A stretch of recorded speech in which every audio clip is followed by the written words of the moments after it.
పాత నిబంధన గ్రంథము సామెతలు 7వ అధ్యాయము. నా కుమారుడా, నా మాటలను మనస్సున నుంచుకొనుము, నా ఆజ్ఞలను నీ యొద్ద దాచిపెట్టుకొనుము.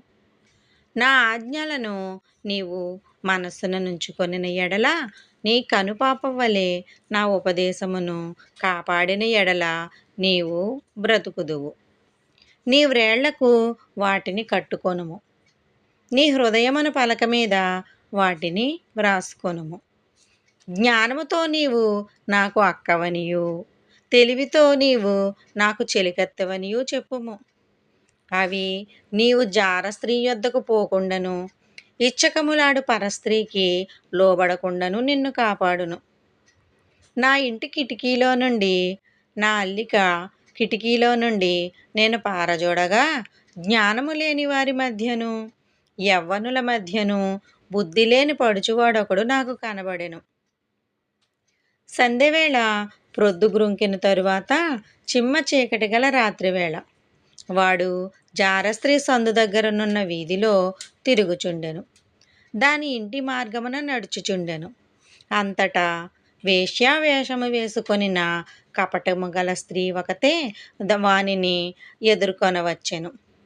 అది బొబ్బలు పెట్టునది, స్వేచ్ఛగా తిరుగునది, దాని పాదములు దాని ఇంట నిలువవు. ఒకప్పుడు ఇంటి ఎదుటను, ఒకప్పుడు సంత వీధులలోనూ అది ఉండెను. ప్రతి సందు దగ్గరను అది పొంచి ఉండెను. అది వానిని పట్టుకొని ముద్దు పెట్టుకొనెను. సిగ్గుమాలిన ముఖము పెట్టుకొని ఇట్లనెను, సమాధాన బలులను నేను అర్పింపవలసి ఉంటిని, నేడు నా మొక్కుబళ్ళు చెల్లించి ఉన్నాను.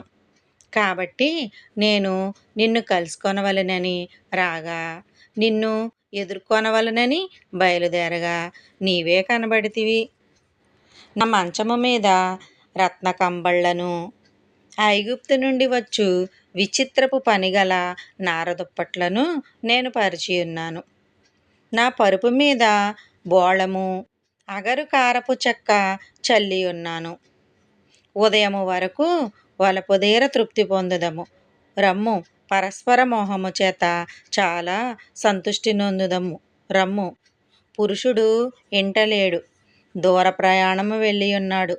అతడు సొమ్ము సంచి చేత పట్టుకొని పోయెను. పున్నమి నాటి వరకు ఇంటికి తిరిగి రాడు అనెను. అది తన అధికమైన లాలన మాటల చేత వానిని లోపరుచుకొనెను. తాను పలికిన ఇచ్చకపు మాటల చేత వాని నేర్చుకొని పోయెను. వెంటనే పశువు వదకు పోవునట్లును, పరులచే చిక్కినవాడు సంకెళ్లలోనికి పోవునట్లును, తనకు ప్రాణహానికరమైనదని ఎరుగక ఉరి యొద్దకు పక్షి త్వరపడునట్లును, వాని గుండెను అంబు చీల్చు వరకు వాడు దాని వెంట పోయెను. నా కుమారులారా, చెవియొగ్గిడి, నా నోటి మాటలను ఆలకింపుడి. జారస్త్రీ మార్గముల తట్టు నీ మనస్సు తొలగనీయకుము. దారి తప్పి అది నడుచు త్రోవలలోనికి పోకుము. అది గాయపరచి ప్రాణద్రోసిన వారు అనేకులు, అది చంపిన వారు లెక్కలేనంతమంది. దాని ఇల్లు పాతాళమునకు పోవు మార్గము, ఆ మార్గము మరణశాలలకు దిగిపోవును. ఆమెన్.